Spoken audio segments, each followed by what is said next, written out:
Yes, we are live now. Hello friends, this is Imanshi and welcome to Let's Learn. तो pedagogy अभ्यास session है 26th। Start करेंगे आज की कहानी। कुछ अच्छे क्वेश्चंस करेंगे। आजकल के क्वेश्चंस थोड़े से हम डिफरेंट कर रहे हैं। कल से जो नॉर्मल क्वेश्चंस हैं जिनसे आपको डर थोड़ा कम लगे उस तरह के क्वेश्चंस करेंगे। मतलब नॉर्मल मतलब इतने भी नॉर्मल नहीं कि जिसमें आपको दिक्कत बिल्कुल ना हो। सभी को गुड इवनिंग, नमस्कार, राम राम, सत श्री अकाल, अस्सलाम वालेकुम, whatever you feel connected with. Start करेंगे आज का सेशन। होपफुली आप सभी मस्त होंगे, जबरदस्त होंगे और पढ़ाई जरूर कर रहे होंगे, है ना। पोल में आंसर कीजिएगा और चलते हैं। लाइक शेयर सब्सक्राइब ना किया हो तो कर दीजिएगा। जैसे जैसे भी आप जब भी इसको देखें सेशन को, चाहे लाइव देख रहे हो, रिकॉर्डेड देख रहे हो, आपके कई चीज़ों पे डाउट्स हैं कि सीटेट कब होगा, एईएस की वैकेंसी पे बात आप लोग कर रहे हैं, बैचेस में भी, क्लासेस में, ये कमेंट बहुत बार आ रहा है। मैं कुछ चीज़ों में व्यस्त हूँ, जैसे टाइम मिलेगा मैं इन पे वीडियोस बना दूंगी, ठीक है। डोंट वरी, वेट कर लीजिए आप इतने। Telegram channel let's learn squad, PDF आपको वहां मिल ही जाती है। कोई भी अगर इस तरह की इन्फॉर्मेशन है तो वो आपको मिल जाती है। कल किरण पब्लिकेशन वाली जो बुक है आपकी प्रीवियस ईयर की सारे, वो मैं शेयर नहीं कर पाई थी, मतलब दिमाग से निकल गया। तो मैं आज रात में या कल दिन में टेलीग्राम चैनल पे लिंक शेयर कर दूंगी और डिस्क्रिप्शन में भी वो ऐड करा दूंगी, ठीक है। जिसमें ऑनलाइन ऑफलाइन जितने भी पेपर्स हुए हैं वो सारा विद सॉल्यूशन गिवन है। आई थिंक किसी और बुक, कोई और बुक अभी इस तरह की आई नहीं जिसमें डिटेल्ड एक्सप्लेनेशन के साथ सारे पेपर्स हों। चलिए फिर आते हैं। हाँ, येलो बिल्कुल लेट्स लर्न का लोगो भी और हम भी। चलिए आ जाइए फटाफट से। क्वेश्चन नंबर 1 देखिएगा। Dash is the condition of being arranged in social strata और classes within a group. यानी डैश एक समूह के भीतर सामाजिक स्तर या वर्गों में व्यवस्थित होने वाली स्थिति है। देखो इसमें ना क्वेश्चन इस तरह के होंगे। एक आध क्वेश्चन ऐसा होगा जो सीटेट में नहीं आता, जैसे इस तरह का ये वाला क्वेश्चन हो गया। अदरवाइज आईसीटी भी पूछ सकता है, जनरली तो नहीं आता है ना। तो आईसीटी और ये वाले दो तरह के इस तरह के टॉपिक हैं जो सीटेट में कम उम्मीद है आने की, बट बाकी जगह पे पूछे जाते हैं। तो इसलिए मैं एडवांस में बता रही हूँ कि आईसीटी के क्वेश्चन अगर आपसे सॉल्व नहीं हो रहे हैं तो कोई बात नहीं, आप सीटेट के पॉइंट ऑफ व्यू से छोड़ सकते हैं, बट किसी भी और एग्जाम की तैयारी कर रहे हैं तब आप उसको समझिएगा। ए ऑप्शन कह रहे हैं 41% लोग। देखो ये ना आंसर हो गया आपका गलत। Dash is the condition of being arranged in social strata और क्लासेस। क्लासेस में अरेंज करना या स्ट्रेटा में अरेंज करना एक ग्रुप के अंदर कि भाई इतने से इतने इनकम ग्रुप वाले हाई क्लास में आएंगे, इतने मिडिल क्लास में आएंगे, इतने लोअर क्लास में आएंगे। इसको हम सोशल स्ट्रेटिफिकेशन कहते हैं। स्ट्रेटा वाइज डिवाइड करना, विभाजित करना। तो D option is the right answer. सामाजिक स्तरीकरण कहेंगे, सोशल स्ट्रेटिफिकेशन कहेंगे इस चीज को हम। इसके लिए एक पर्टिकुलर टर्म है, ऐसा नहीं है कि हम अपनी मर्जी से अपने मन से कुछ भी कह देंगे। सोशल क्लासिफिकेशन नहीं कहते, स्ट्रेटिफिकेशन कहते हैं। एकदम फैक्चुअल क्वेश्चन है, इसमें कोई भी कुछ भी नहीं कर सकता, ठीक है। जो ये क्लासेस का डिवीजन है आर्थिक रूप पे या सोशल क्लासेस के बेसिस पे अगर हम कह रहे हैं तो ये हमारा सोशल स्ट्रेटिफिकेशन कहलाएगा, राइट। चलिए फिर आगे बढ़ते हैं इसी बात पे।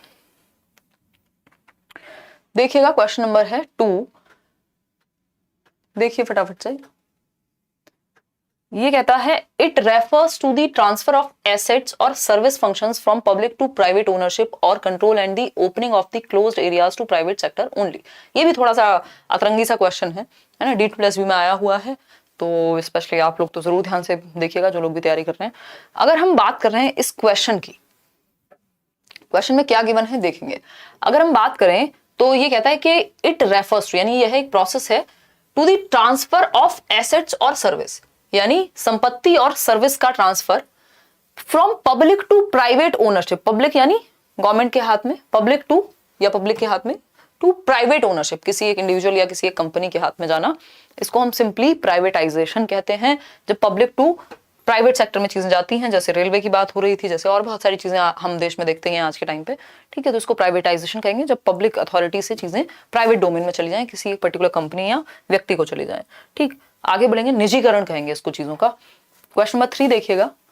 Question number 3, one word stage in language acquisition is known as. अब ये बिल्कुल अच्छा क्वेश्चन है, आपको हर जगह काम आएगा, सीटेट में भी। अब तक के जो 2 क्वेश्चन थे वो सीटेट के लेवल के नहीं थे, ठीक है। मिक्स्ड क्वेश्चंस हैं आज, मिक्स्ड क्वेश्चंस हैं आज। इसमें से कुछ क्वेश्चन आज ऐसे हो सकते हैं जो सीटेट के लेवल के ना हो, इसलिए मैं आपको एडवांस में बता रही हूँ। अदरवाइज तो जिन भी क्लासेस में नहीं बताया दैट मीन्स वो सब काम का ही है आपका, ठीक है। अगर हम बात करें one word stage in language acquisition is known as, भाषा अर्जन में एक शब्द चरण को क्या कहेंगे? जब बच्चा एक शब्द बोलना सीख जाएगा, ये होता है 1 साल से 1.5 साल के बीच में कि बच्चा आपका एक शब्द क्लियर बोलने लगता है। मैंने कल आपको स्टेजेस भी बताई थी कि 6 हफ्ते में बच्चा क्विंग करने लगेगा, 6 हफ्ते में यानी 1.5 महीने में। 6 महीने में वो आपका बैबलिंग यानी वन सिंगल सिलेबल वर्ड है बा मा, वो करने लगेगा। बैबलिंग यानी बलबलाना, क्विंग यानी कूकना। 6 महीने के बाद 1 साल से 1.5 साल के बीच में बच्चा क्या करने लगेगा, आपका एक शब्द क्लियर बोलने लगेगा, बाबा, पापा, पानी, पेन, कुछ भी। और 1.5 से 2 साल में वो 2 शब्दों को जोड़ के एक नया शब्द बनाना शुरू कर देगा, ठीक है। और फिर उसके बाद लॉन्गर अटरेंसेस, 2 साल के बाद तो पूरी भाषा सीखेगा। आप लोग आंसर कर रहे हैं C, cooing stage. Cooing stage one word stage नहीं होती, आपको ये ध्यान रखने की जरूरत है। जब मैंने कहा था क्यूइंग, तो मैंने कल आवाज भी निकाल के दिखाई थी कि क प, कुछ भी आवाज ऐसी सी, कोई भी आवाज जिसका कोई मतलब ही नहीं है, वन वर्ड कहां से हो गया ये, इसका तो आवाज भी ऐसी है जिसका मतलब ही नहीं है, तो वन वर्ड तो दूर दूर तक नहीं है। टेलीग्राफिक होता है जब आप 2 शब्दों को जोड़ के नया सेंटेंस बना दें, 2 वर्ड्स को आपने कंबाइन किया और एक नया सेंटेंस बना दिया, ठीक है, तो टेलीग्राफिक तो वो हो गया, तो ये भी नहीं हो सकता। मोनो स्टेज कुछ ऐसा होता नहीं है यहाँ पे। होलोफ्रेस्टिक स्टेज बोलते हैं इसको, 1 वर्ड स्टेज को होलोफ्रेस्टिक स्टेज बोलते हैं। ये हम ध्यान रखेंगे कब होगी, 1 से 1.5 साल, मतलब 12 महीने से 18 महीने के बीच, ठीक है। तो B option is the right answer over here. आगे बढ़ेंगे, क्वेश्चन नंबर 4 देखिएगा। क्वेश्चन नंबर 4 देखिएगा। क्वेश्चन नंबर 4 क्या कहता है भाई, समझिए। Vinod is teaching mathematics in a primary school. Vinod एक टीचर हैं जो मैथमेटिक्स पढ़ाते हैं प्राइमरी स्कूल के अंदर, यानी 1st to 5th में, प्राथमिक विद्यालय में। Choose the most important aspect of his lesson. तो मैथ्स पढ़ाते हैं, सबसे महत्वपूर्ण पक्ष कौन सा होगा इस लेसन का, इस पाठ योजना का, ये बताइए आप, है ना, फटाफट से बताइए। कई लोगों के सर में दर्द हो रहा होगा आजकल के क्वेश्चंस, कल से नॉर्मल करेंगे, चलो थोड़े बिल्कुल सीटेट को ध्यान में रखते हुए देखिएगा एक बार। अगर हम बात करते हैं यहाँ पे, एक तो ये फोन इतना बजता है, मन करता है किसी को दान में दे दूं, बट काम चलता नहीं है ना। चलिए देखिएगा एक बार।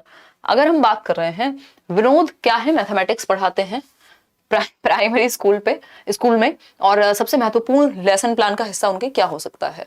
पहला ऑप्शन है, और कुछ लोग तो इतने महान होते हैं कि आपने अगर एक बार फोन कट किया तो उनको बिल्कुल ये समझ नहीं आता कि आप फोन नहीं उठा सकते, तो इसलिए आपको डालना पड़ेगा फ्लाइट मोड पे। खैर आ जाओ वापस से। अगर हम बात करें तो विनोद क्या है, मैथमेटिक्स पढ़ा रहे हैं एक प्राइमरी स्कूल में। Choose the important aspect of his lesson plan. आपको इंपॉर्टेंट एस्पेक्ट चूज करना है। आप कह रहे हैं डी ऑप्शन, यानी 89% लोग डी ऑप्शन कह रहे हैं, ठीक है। अगर हम बात करें तो पहला ऑप्शन है गिविंग चिल्ड्रन एक्स्ट्रा होमवर्क, ये सबसे महत्वपूर्ण है, जी नहीं। Following the sequence of text book, ये सबसे महत्वपूर्ण है, जी नहीं। Writing activities and extra questions for further reference, चलो समझ में आता है। Providing opportunities to children to allow construction of concepts through inductive method, सबसे ज्यादा जो एक्टिव है बच्चा वो है यहाँ डी ऑप्शन में, कि आप क्या है, कॉन्सेप्ट्स को क्लियर कर रहे हैं, ऐसी अपॉर्चुनिटी आप बच्चे को दे रहे हैं कि वो इंडक्टिव मेथड का इस्तेमाल करके खुद से नॉलेज को कंस्ट्रक्ट कर पाए। इंडक्टिव में क्या है, एग्जाम्पल टू रूल जा पाए, तो बच्चे एग्जाम्पल से जब रूल खोजने तक जाएंगे दैट मीन्स वो एक्टिव होंगे। तो सबसे महत्वपूर्ण क्या हो गया, डी ऑप्शन हो गया, क्योंकि बच्चा सबसे ज्यादा एक्टिव कहाँ है, डी ऑप्शन में है। आगे बढ़ेंगे क्वेश्चन नंबर 5 पर। विच of the following does not come under the use of ICT in education, यानी कौन सा एक जो तत्व है वो महत्वपूर्ण नहीं है या आईसीटी के अंदर नहीं आता। आईसीटी कल भी हमने डिस्कस किया था, इंफॉर्मेशन कम्युनिकेशन टेक्नोलॉजी, यानी आप एजुकेशन में टेक्नोलॉजी का यूज कर रहे हैं इंफॉर्मेशन को कम्युनिकेट करने के लिए, चाहे वो ये स्मार्ट बोर्ड हो, चाहे कोई आप पीपीटी देख रहे हो, चाहे कोई किसी भी तरह से टेक्नोलॉजी का यूज यदि एजुकेशन में हो रहा है तो, ठीक। तो कौन सा एक यूज आईसीटी के अंडर नहीं आता। It shifts the outlook of the learner from hard work to smart work. हाँ बिल्कुल सही बात है कि hard work to smart work पे पहुंचाता है। जरूरी नहीं है कि आप पूरी मेहनत से कुछ बनाते रहें, आप एक पिक्चर का भी यूज कर सकते हैं, समझ में आ जानी चाहिए बस बात। It helps a teacher to teach creatively. हाँ, आप नए नए तरीकों से, नई नई वीडियोस दिखा के, आप पिक्चर्स दिखा के, आजकल तो 3D मॉडल्स में पता नहीं क्या क्या आ गया है, तो आप क्रिएटिवली सिखा सकते हैं बच्चे को, इस बात में कोई भी दोराय नहीं है। फिर आता है it makes teaching learning monochromatic. ये बात गलत है। मोनोक्रोमेटिक का मतलब क्या होता है, सिंगल कलर वाला, है ना। मोनोक्रोमेटिक का मतलब है बस एक ही रंग बचेगा टीचिंग लर्निंग में, यानी बेरंग हो जाएगी टीचिंग लर्निंग, या एक बोरिंग हो जाएगी अगर मैं कहूं तो ये कहना गलत होगा, क्योंकि ये मल्टी कलर बनाएगा या कलरफुल बनाएगा, इंटरेस्टिंग बनाएगा जो आईसीटी है पढ़ाने को और सिखाने को। ऐसा नहीं है कि ये रंग छीन लेगा और कोई एक ही तरह का तरीका या एक ही रंग से पढ़ाई होगी, ऐसा नहीं है। यहाँ मल्टीपल सोर्सेज होते हैं। इट एक्सपीरेट शेयरिंग ऑफ रिसोर्सेज। हाँ, ये संसाधनों में बंटवारे में तेजी लाता है कि संसाधन जो है अलग अलग तरीके से यूज हो सके, यूटिलाइज हो सके। तो सी ऑप्शन एकमात्र सही उत्तर है यहाँ। आगे बढ़ेंगे क्योंकि डज नॉट लिखा हुआ था क्वेश्चन में। क्वेश्चन नंबर 6 देखिएगा एक बार और जवाब दीजिएगा कहां पर, पोल सेक्शन में। Choose the statement which best describes ICT in education, यानी आप एक स्टेटमेंट चूज करिए जो आईसीटी को डिस्क्राइब करता है बेस्ट तरीके से, सबसे अच्छा वर्णन इंफॉर्मेशन कम्युनिकेशन टेक्नोलॉजी का कौन सा एक ऑप्शन करेगा, ये हमसे पूछा है। फटाफट से बताइएगा, फिर ही हम बढ़ेंगे आगे। क्या कहते हो? करवा देंगे सीमा, कब है पेपर? राधे राधे हिमांशी मैम, राधे राधे संदीप जी, बताइए आंसर कीजिए। D option. लाइक शेयर करना भूल जाते हो हैं। देखो एक बार अगर हम बात करें, देखते हैं कौन सा आंसर सही होगा कि बेस्ट तरीके से। आप लोग कितने लोग कह रहे हैं? सी 52%। चलो देख लेते हैं। ICT makes young learners lethargic, boring बना देता है, उनको सुस्त बना देता है, ऐसा कहना गलत होगा, ये तो एक्टिव बनाएगा। आईसीटी एक कॉस्ट एक्सपेंसिव टेक्नोलॉजी है, जरूरी नहीं है हम इसको कॉस्ट इफेक्टिवली भी यूज कर सकते हैं, बट बात हो रही बेस्ट किस तरीके से डिस्क्राइब हो सकता है। चलो ये हो भी, तब भी ये बेस्ट तरीका नहीं हुआ आईसीटी को डिस्क्राइब करने का। ICT makes teaching learning more effective, ये बात बिल्कुल सही है कि आईसीटी के यूज से बेशक वो कई बार महंगी पड़ सकती है, बट जो टीचिंग लर्निंग प्रोसेस है, जो शिक्षण अधिगम प्रक्रिया है, वो प्रभावी बनती है, वो बेहतर बनती है। तो C option is the right answer over here. D option क्या है? ICT acts as a liability for creating diversity in the classroom atmosphere, कि आईसीटी कक्षा के वातावरण में विविधता पैदा करने के लिए एक दायित्व के रूप में कार्य करती है ना, यानी लाइबिलिटी है, एक लाइबिलिटी नहीं है, ये एक रिसोर्स है जो जिससे बच्चा एक्टिवली सीख पाएगा, लर्निंग टीचिंग लर्निंग बेहतर हो पाएगी, इंटरेस्ट आ पाएगा। तो सी ऑप्शन ही सही था। अब आते हैं क्वेश्चन नंबर 7 पर। क्वेश्चन नंबर 7 क्या कहता है भाई? क्वेश्चन नंबर 7 है which one of the following is not a characteristic of first language, यानी निम्नलिखित में से कौन सी एक पहली भाषा की विशेषता नहीं है, बताइएगा एक बार फटाफट से। तो पहला ऑप्शन है it does not require grammar rules and instructions, यानी इसमें व्याकरण और नियमों की आवश्यकता नहीं होती। किसमें? पहली भाषा में। हाँ ठीक बात है भाई, जब आप अपनी मदर टंग सीख रहे हैं, जो भी भाषा आपने पहली बार सीखी होगी, अपने घर से सीखी होगी, अपने आसपास के माहौल से सीखी होगी, ग्रामर की बुक थोड़ी ना पकड़ाई थी आपको, व्याकरण की किताब थोड़ी ना पकड़ाई थी, आप ऐसे ही सीख गए थे बोलना। तो ये बात तो सही है, बट सही है तो ये आंसर नहीं हो सकता क्योंकि नॉट पूछा है हमसे।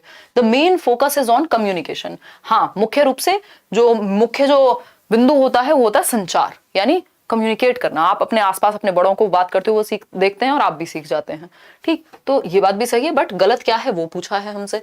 फिर आता है C option, it is instinct and a natural process. Instinctive है यानी सहज और एक प्राकृतिक प्रक्रिया। हाँ बिल्कुल नेचुरल प्रोसेस है, इंस्टिंक्ट आप अपने आप सीख जाते हैं, इसमें कोई आपको किताब लेकर के बैठा करके सिखाता नहीं है बोलना, है ना, चाहे तोतला करके बोले, बट आप अपनी भाषा अपने एनवायरमेंट से एक्वायर करके बोलना शुरू कर देते हैं।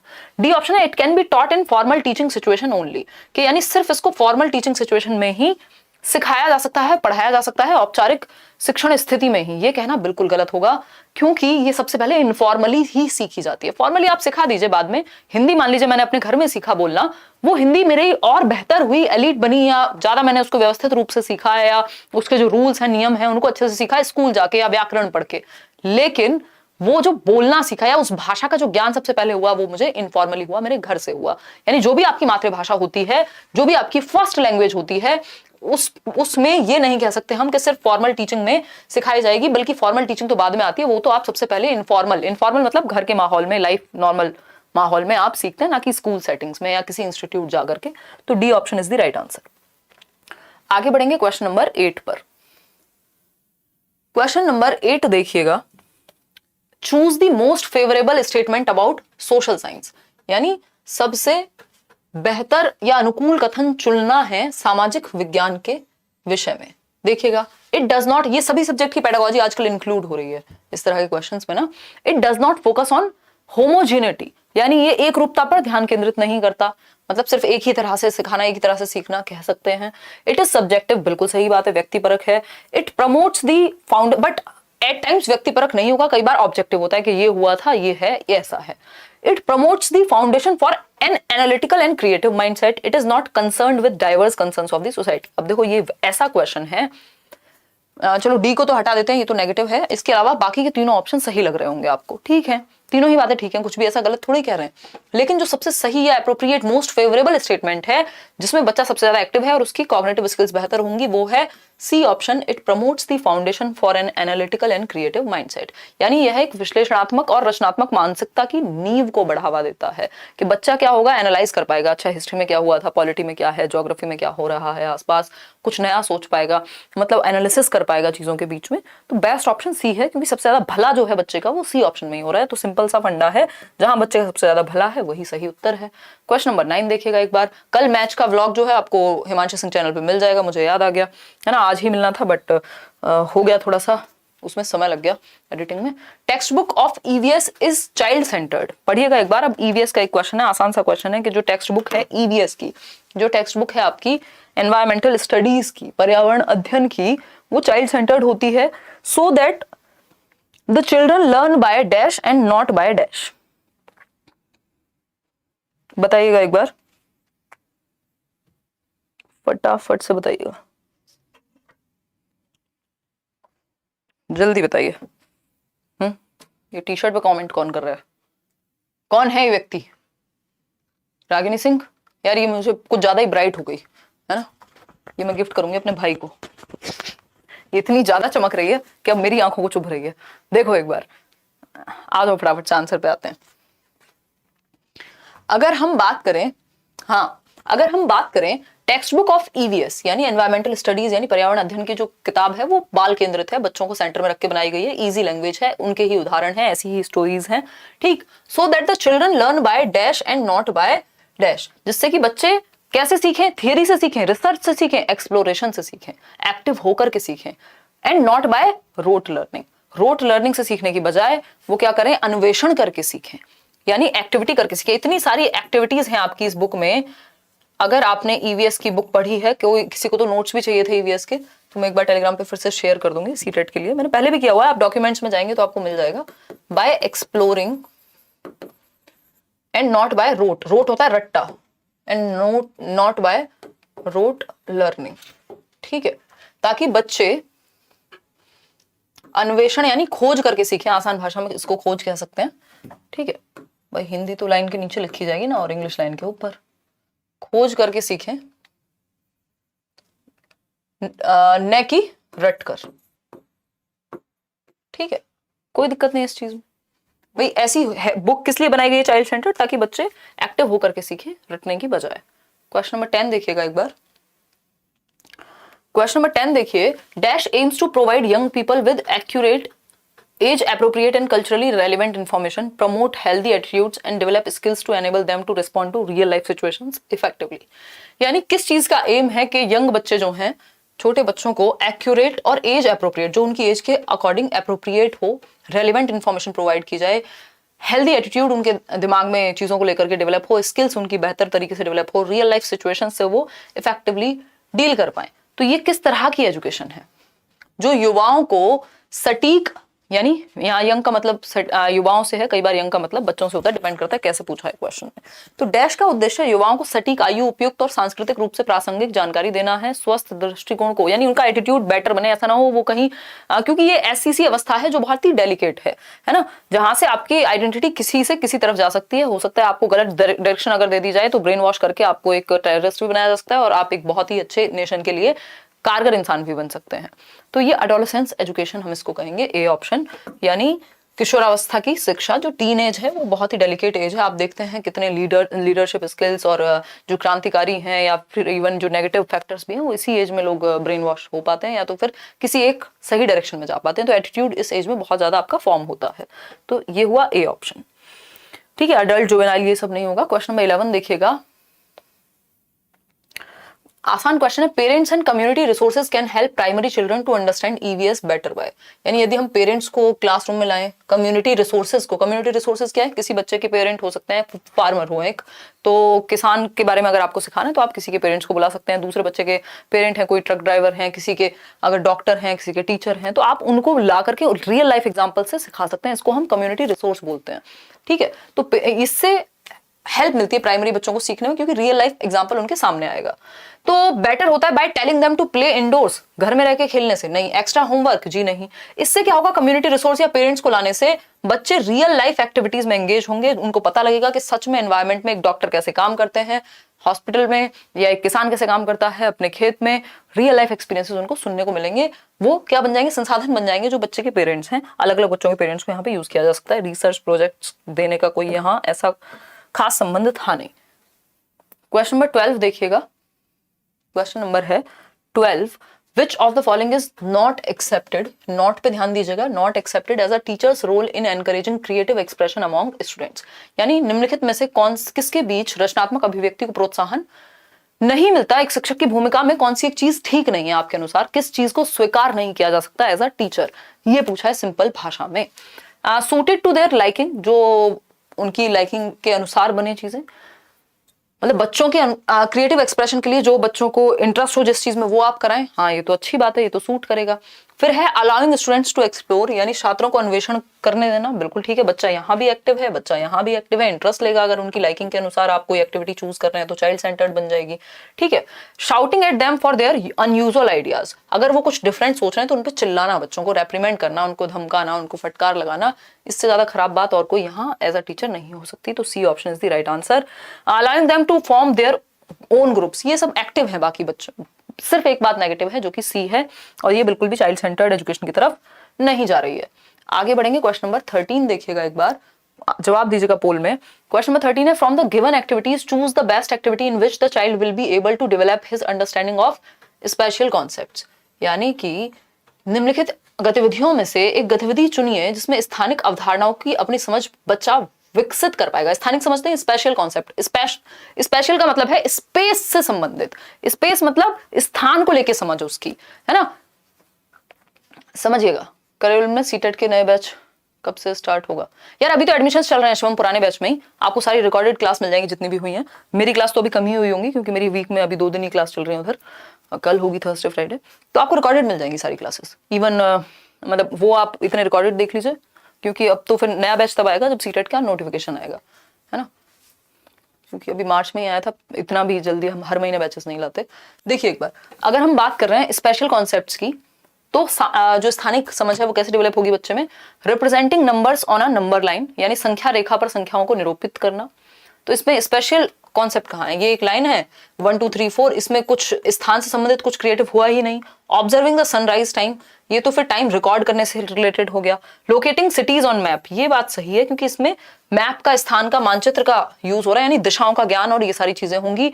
अगर आप इंटीरियर डेकोरेटर्स, अगर हम बात करें आपके आर्किटेक्ट्स, अगर हम बात करें कार्टोग्राफर्स जो नक्शा बनाते हैं, इन सब में स्थानिक बुद्धि पाई जाएगी, स्पेशल इंटेलिजेंस, क्योंकि इनको स्थान यानी शेप और साइज का इनको आइडिया होता है, चाहे वो स्कल्पचर एक मूर्तिकार ही क्यों ना हो। ड्राइंग मेकिंग अ रंगोली, ओ एक सेकंड, ये locating cities on a map, question क्या है फिर से पढ़ते हैं। From the given activities choose the best activity in which the child will be able to develop his understanding of special concepts. Develop होगी, इसमें तो जो है वो पहचानने वाला काम आएगा। सिर्फ शहरों को अगर आप लोकेट कर रहे हैं मैप देख करके, दैट मीन्स कुछ हद तक मानेंगे स्पेशल एक्टिविटी ये है, बट इसमें आपकी रिकॉग्निशन की पावर ज्यादा यूज हो रही है। डेवलप सबसे ज्यादा होगी ड्राइंग मेकिंग अ रंगोली, जब आप एक रंगोली खुद से बना रहे हैं, दैट मीन्स अगर आप कोई शेप दे रहे हैं तो आपका खुद का स्थानिक समझ, क्योंकि आप बना रहे हैं उस चीज को, है ना। कोई भी अगर आकार बना रहे हैं तो वो आपको पता है कि कैसी शेप है, कितना, कौन सा रंग कहाँ डालना है, तो स्थानिक बुद्धि आपकी डी ऑप्शन में यहाँ ज्यादा डेवलप होगी सी के बजाय। आगे बढ़ेंगे क्वेश्चन नंबर 14 पर, तो इसको ठीक कर लेना, सी नहीं होगा इसका उत्तर। क्वेश्चन नंबर 14 देखिएगा, क्योंकि उससे ज्यादा एक्टिव बच्चा डी ऑप्शन में था। Dash refers to the process through which we learn about the culture in which we live, किस प्रोसेस को, उस प्रक्रिया को संदर्भित करता है जिसके माध्यम से हम उस संस्कृति के बारे में सीखते हैं। यानी आप भारतीय संस्कृति में अगर रहते हैं तो आपने किस, अगर ये कल्चर को एक्वायर किया है, सीखा है, इस प्रोसेस को क्या कहेंगे कि आप किसी कल्चर को एक्वायर कर रहे हैं, इसको हम कहते हैं क्या? आप लोग पहले पोल में जवाब दीजिए, मैं तभी उत्तर दूंगी। विसंस्करण यानी डीकल्चरेशन, डीकल्चरेशन होता है जो आपने सीखा उसको आप हटा रहे हैं, तो डीकल्चरेशन तो हो नहीं सकता, यहाँ तो सीखने की बात हो रही है। डीसंस्कृताइजेशन, ऐसा कोई वर्ड होता नहीं है कि असंस्कृतिकरण। प्री वर्जन, ऐसा भी कुछ नहीं है। एनकल्चरेशन बोलते हैं इसको, एनकल्चरेशन मतलब आप उस कल्चर में जा रहे हैं, ढल रहे हैं, इन्वॉल्व हो रहे हैं एक तरह से, ठीक है। तो ये एक तरह से एनकल्चरेशन जो है सोशलाइजेशन की प्रोसेस हो गई। D option is the right answer. आज का आखिरी सवाल क्वेश्चन नंबर 15 देखिएगा, इसमें ऑलमोस्ट सारे सब्जेक्ट की पेडागोजी मिक्स हो गई है, मैथ्स, ईवीएस, हिंदी, इंग्लिश, है ना। ये थोड़ा सा कॉम्पैक्ट सा सेशन बन गया है। और लाइक शेयर करना आप लोग भूल जाते हो, 4800 लोग देख रहे हैं, सिर्फ 2200 लोगों ने लाइक किया है, कहाँ हो आप लोग हैं। देखो एक बार, फॉर टीचिंग ऑफ ईवीएस, अगर आप ईवीएस पढ़ा रहे हैं, you are organising a field trip, field trip पे ले जा रहे हैं बच्चों को, आप ले जा रहे हैं, मान लीजिए कहाँ ले जाएंगे, लोटस टेम्पल ले जाइए, है ना, या अक्षरधाम ले जाइए, कहीं और ले जाइए, हड़प्पा की खुदाई दिखाने ले जाइए, कुछ और दिखाई दीजिए, फॉर प्लांट स्टडी। अच्छा, प्लांट स्टडी के लिए तो आप किसी गार्डन में या कहीं भी ले जा सकते हैं। What according to you does not comes under the objectives of this field trip. तो एक उद्देश्य सेट किया होगा आपने कि बच्चे प्लांट्स के बारे में जानेंगे, वो कैसे डेवलप होते हैं, कौन से प्लांट की क्या विशेषता होती है, कैसी पत्तियां दिखती हैं, इस तरह के बहुत सारे ऑब्जेक्टिव्स या उद्देश्य आपने सेट किए होंगे कि आप कहीं लेके जा रहे हैं तो बच्चा सीख के क्या आएगा। तो कौन सा एक ऑब्जेक्टिव फील्ड ट्रिप का नहीं होगा, ये क्वेश्चन है। पहला ऑप्शन है ambiguity during classification of them on the basis of diversity seen, यानी उनके वर्गीकरण के दौरान अस्पष्टता देखी गई विविधता के आधार पर। इसको ऐसे समझेंगे कि बच्चों में जो है अस्पष्टता पैदा कराएंगे आप, कि वो क्लासिफाई ही ना कर पाए। अलग अलग प्लांट्स अगर उन्होंने डाइवर्सिफाइड देखे हैं तो वो क्लासिफाई ना कर पाए कि ये नीम का पेड़ है या पौधा है, ये पीपल का है, ये इसका है, वो क्लासिफाई ही ना कर पाए, अस्पष्ट हो, एम्बिगुअस हो, कंफ्यूज हो इस चीज के बारे में। तो ये तो बिल्कुल भी फील्ड ट्रिप का उद्देश्य नहीं हो सकता, बल्कि एम्बिगुअस होने की जगह पे क्या होने चाहिए, क्लियर होना चाहिए उनको। तो ये चीज, तो इसलिए आंसर यही हो गया, क्योंकि यहाँ पे नॉट लिखा था कि कौन सी एक चीज फील्ड ट्रिप दिखाने के उद्देश्य के अंदर नहीं आती। बाकी तीनों चीजें क्या हैं, identification of the familiar plants, जिन प्लांट्स के वो नाम जानते हैं उनको आइडेंटिफाई कर पाए, ये तो बिल्कुल ऑब्जेक्टिव होगा, तभी तो लेके जा रहे हैं। Recall the differences, shape size में क्या डिफरेंस है, पैटर्न में क्या डिफरेंस है, कौन सा पत्ता डिफरेंट होता है, ये सब भी ठीक है। Observing and recording the differences in their external features, जो बाहरी फीचर्स हैं किसी प्लांट के, उनको वो रिकॉर्ड करके उनको पता हो कि ये वाले पत्ते में या ये वाले पौधे में ये अंतर है, इसमें ये अंतर है, इसमें ये विशेषता है, इसकी ये खासियत है, इसका ये है, ये है। बट ये नहीं हो सकता कि वो वर्गीकृत ही ना कर पाए या अस्पष्ट या कंफ्यूज हो जाएं अलग अलग पौधों को देख करके, इसलिए आप फील्ड ट्रिप नहीं करा रहे हैं, ये उद्देश्य नहीं हो सकता फील्ड ट्रिप का। Clarity should be the objective but not the ambiguity about the plants या क्लासिफिकेशन ऑफ प्लांट्स। तो A option is the right answer over here. ठीक है, आगे बढ़ेंगे, आगे क्या बढ़ेंगे, बस इतना ही रखेंगे। और सीटेट के बैच में एनरोल आपको करना हो तो आप बिल्कुल कर सकते हैं। इसके अलावा जो पीडीएफ है आज के सेशन का वो आपको टेलीग्राम चैनल पे मिल जाएगा। इसके अलावा लाइक शेयर सब्सक्राइब आपने ना किया हो तो वो कर लीजिएगा। आज के लिए इतना ही रखते हैं। होपफुली आपको सेशन पसंद आया होगा। आउट ऑफ 15 आपके कितने ठीक हुए? कई लोग 12 लिख रहे हैं, कई लोग 11 लिख रहे हैं, कई लोग 14 भी लिख रहे हैं। कोई ऐसा है जिसके 15 में से 15 सच में आए हों? कमेंट्स में बताइएगा। और कल से थोड़ा सा सीडीपी वाले क्वेश्चंस पे ज्यादा फोकस करेंगे, क्योंकि कई लोग परेशान हो जाते होंगे। बीच बीच में मिक्स करते रहेंगे ऐसे वाले क्वेश्चंस भी कभी कभी, ताकि आपका ब्रेनस्टॉर्मिंग होती रहे, थोड़े से आपको टेंशन हो कि हाँ ऐसा भी नहीं है कि आप 15 में से 15 ही ला रहे हैं हमेशा, है ना। चलो फिर ध्यान रखो। आज का सेशन थोड़ा सा स्पीड में भी था, होपफुली आपको समझ में भी आया होंगी चीजें। और क्या क्या कह रहे हो? 2 दिन से क्लास का सब ऊपर से जा रहा है, निशा कह रही है। चलो कल से तो आपको थोड़ा नॉर्मल पढ़ाते हैं, डोंट वरी। ठीक है, डोंट वरी यार, आई अंडरस्टैंड। चलो कल से ऐसा नहीं होगा, डोंट वरी, है ना। ये अभी आप धीरे धीरे तैयार हो गए इस चीज के लिए, पहले बेस बनाते हैं आपका, है ना। चलो ध्यान रखो, नेक्स्ट क्वेश्चंस करेंगे। Take care.